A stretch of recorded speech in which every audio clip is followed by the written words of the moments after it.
안녕하세요. 오늘은 기도가 아니고요. 제가 아침 새벽마다 이 육회 성경을 읽고 있는데 오늘은 함께 나눴으면 하는 내용이 있어서 이렇게 영상을 켜게 되었습니다. 저는 지금 창세기를 읽고 있고요. 오늘 이제 창세기 50장까지 읽었으니까 이제 끝이 났어요. 창세기에 재미있는 이야기가 있죠. 37장부터 50장까지의 내용인데 요셉 형제 이야기예요. 요셉이 어느 날 꿈을 꾸죠. 요셉은 안 그래도 아버지한테 이쁨을 많이 받는 아들이어서 다른 형제들이 굉장히 시기하고 있었는데 그 와중에 꿈을 꿉니다. 곡식의 단을 묶었는데 자기 것이 한가운데 딱 서 있고 그 주변을 둘러싸여 가지고 다른 형제들의 곡식의 단이 자기 곡식단한테 이렇게 절을 하고 있는 거예요. 그리고 그 다음날 또 꿈을 꿨는데 해와 달과 별 11개가 자기한테 큰 절을 하고 있는 그런 꿈을 꿨다고 형제들과 아버지한테 얘기를 합니다. 그러니까 이제 아버지도 꾸짖으면서 얘기를 해요. 네가 꾸었다는 그 꿈이 대체 무엇이냐? 그래, 나와 내 어머니와 내 형들이 너에게 나아가 땅에 엎드려 큰절을 해야 한단 말이냐? 이렇게 얘기를 하죠.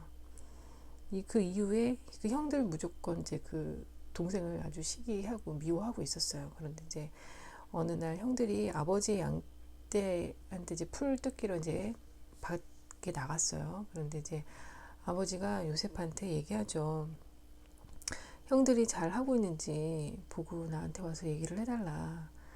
그래서 이제 요셉이 형들한테 갑니다. 네, 형들이 이제 멀리서 이제 그가 오는 걸 보고서 음모를 꾸미죠. 죽이려고. 그래서 옷을 다 벗기고 구덩이를 파서 요셉을 가둡니다. 그러는데 이제 그때 마침 길 가는 사람들이 있었어요. 근데 그 사람들한테 은전 20잎을 받고 그 동생을 팔아 넘겨버리죠.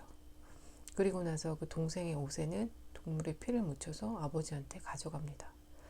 그 아버지는 사랑하는 자기 아들이 동물한테 뜯어먹힌 줄 알고 굉장히 슬퍼하죠. 그 요셉은 어떻게 됐을까요? 요셉은 이집트로 가게 됩니다. 그래서 이집트에서 굉장히 힘 있는 정치가가 돼요. 그런데 이제 그 이집트 파라오가 꿈을 꾸는데 그 꿈 해몽을 이제 요셉이 잘해줘서 어쨌든 그 기근을 막고 곡식을 쌓아서 이제 풍족한 그런 생활을 하게 되는데 그래서 이제 그런 힘 있는 정치가가 되는 거예요. 근데 기근이 이제 오래되면서 그 아버지와 형제들이 요셉에게 곡식을 사러 오게 됩니다. 요셉은 당장에 딱 알아봐요. 자기 형제라는 것을. 그런데 그 형제들은 알아보지 못하죠. 그래서 있는데 어쨌든 나중에 그 요셉이 밝혀지게 됩니다. 형들한테 얘기를 해요. 내가 형님들의 아우 요셉입니다. 형님들이 이집트로 팔아넘긴 그 아우입니다. 그러나 이제는 저를 이곳에 팔아넘겼다고 해서 미워하지도 자신에게 화를 내지도 마십시오. 우리 목숨을 살리시려고 하느님께서는 나를 여기에 여러분보다 앞서 보내신 것입니다. 45장 7절에 또 이런 얘기가 나와요. 여러분을 위하여 자손들을 이 땅에 일으켜 세우고 구원받은 이들의 큰 무리가 되도록 여러분의 목숨을 지키게 하셨습니다. 그러니 나를 이곳에 보낸 것은 여러분이 아니라 하느님이십니다. 이렇게 얘기를 해요. 이거를 성경책으로 직접 한번 읽어보시면 재밌어요. 그런데 이제 더 놀라운 것은 이 요셉이 형들한테 화를 내거나 분노를 하거나 복수를 하거나 이러지 않는다는 거예요. 그 중심을 하느님한테 딱 두고 형제들이 나한테 한 것들은 너네가 한 게 아니라 다 하느님이 하신 거다. 하느님이 예비하신 일이다. 이렇게 얘기를 합니다. 그리고 나서 형제들이 뉘우치죠. 자신들의 잘못을 뉘우칩니다. 그래서 여기 창세기 50장에 보시면 여기 나와 있어요. 20절에 형님들은 나에게 악을 꾸몄지만 하느님께서는 그것을 선으로 바꾸셨습니다. 이렇게 나와요. 결국은 그 요셉이 자기 형제들, 가족들을 다 이제 거두어들여서 행복하게 잘 살아요.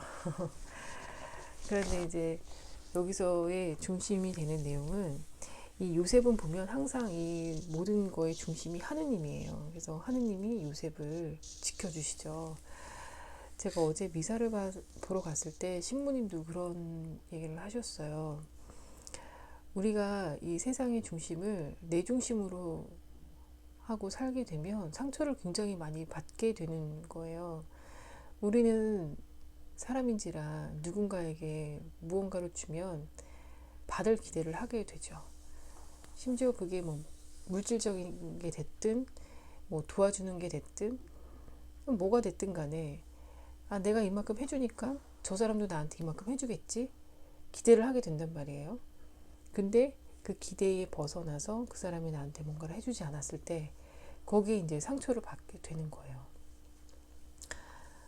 근데 그 중심을 살짝 그 하느님 중심으로 바꿔 본다면 내가 상처받을 일이 없는 거예요. 왜냐면 내가 저 사람한테 도움을 준 것도 하느님 생각해서 하느님 위해서 도움을 준 것이고, 그 사람한테 뭐 물질적인 게 됐더라도 그 사람한테 뭔가를 준 게 아니라 하느님 위해서, 하느님 기준으로 하느님 때문에 줬다라고 생각을 한다면 내가 그 사람한테 받을 게 아니라 하느님한테 받으면 되는 거잖아요. 그러니까 그 사람이 상대방이 나한테 뭔가를 주든지 안 주든지 나는 상처받을 일이 없는 거예요. 그래서 이 모든 생활의 중심, 나의 사고방식의 중심을 하느님으로 두는 것이 정말 중요한 일이구나. 우리가 일상생활을 하면서도 그렇고요. 그런데 이제 사람인지라 그게 쉽지는 않아요. 그 모든 것을 이제 하느님 중심으로 두고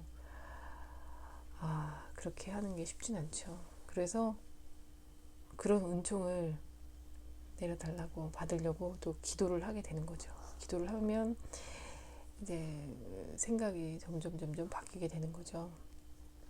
그래서 제가 오늘 아침에 이렇게 일어나서 이 창세기를 읽으면서 어제 신부님 강론하신 말씀도 생각이 나고, 여기 보니까 요셉은 어쩌면 그렇게 신부님 말씀대로 하느님 중심으로 살았는지, 하느님 중심으로 사니까 정말 이렇게 잘 사는구나. 형제들이 죽이려고 음모를 꾸며도 이집트 땅으로 가서 정말 훌륭한 정치가가 되는구나. 그런 생각을 해봤습니다. 사람 때문에 상처받고 힘든 일이 있으시다면 그것을 내 중심이 아닌 하느님 중심으로 바꿔보세요. 그것이 어렵다면 기도를 해야 됩니다. 저도 노력하겠고 우리 함께 노력해봐요. 그럼 은총 가득한 하루 되시고요. 다음에 뵐게요.